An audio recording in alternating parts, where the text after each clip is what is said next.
94 സങ്കീർത്തനം.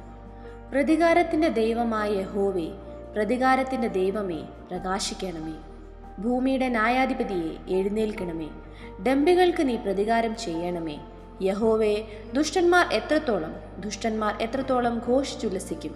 അവർ ശകാരിച്ച് ധാർഷ്ട്യം സംസാരിക്കുന്നു. നീതികേട് പ്രവർത്തിക്കുന്ന ഏവരും വമ്പ് പറയുന്നു. യഹോവേ, അവർ നിന്റെ ജനത്തെ തകർത്ത് കളയുന്നു, നിന്റെ അവകാശത്തെ പീഡിപ്പിക്കുന്നു. അവർ വിധവയെയും പരദേശിയെയും കൊല്ലുന്നു, അനാഥന്മാരെ അവർ ഹിംസിക്കുന്നു. യഹോവ കാണുകയില്ല എന്നും യാക്കോബിന്റെ ദൈവം ഗ്രഹിക്കുകയില്ല എന്നും അവർ പറയുന്നു. ജനത്തിൽ മൃഗപ്രായരായവരെ, ചിന്തിച്ചുകൊള്ളുവീൻ. ഭോഷന്മാരെ, നിങ്ങൾക്ക് എപ്പോൾ ബുദ്ധി വരും? ചെവിയെ നട്ടവൻ കേൾക്കയില്ലയോ? കണ്ണിനെ നിർമ്മിച്ചവൻ കാണുകയില്ലയോ? ജാതികളെ ശിക്ഷിക്കുന്നവൻ ശാസിക്കയില്ലയോ? അവൻ മനുഷ്യർക്ക് ജ്ഞാനം ഉപദേശിച്ചു കൊടുക്കുന്നില്ലയോ? മനുഷ്യരുടെ വിചാരങ്ങളെ മായ എന്ന് യഹോവ അറിയുന്നു.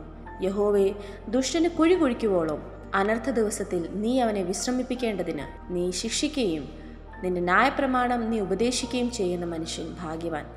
യഹോവ തൻ്റെ ജനത്തെ തള്ളിക്കളയുകയില്ല, തൻ്റെ അവകാശത്തെ കൈവിടുകയുമില്ല. ന്യായവിധി നീതിയിലേക്ക് തിരിഞ്ഞു വരും. പരമാർത്ഥ ഹൃദയമുള്ളവരൊക്കെയും അതിനോട് യോജിക്കും.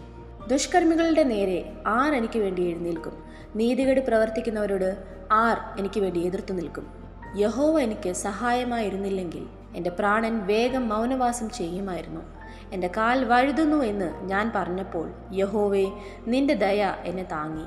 എൻ്റെ ഉള്ളിലെ വിചാരങ്ങളുടെ ബഹുത്വത്താൽ നിന്റെ ആശ്വാസങ്ങൾ എൻ്റെ പ്രാണനെ തണുപ്പിക്കുന്നു.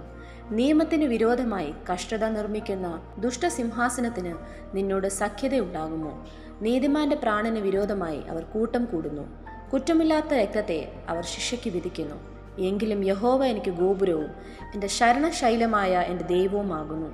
അവൻ അവരുടെ നീതികേട് അവരുടെ മേൽ തന്നെ വരുത്തും. അവരുടെ ദുഷ്ടതയിൽ തന്നെ അവരെ സംഹരിക്കും.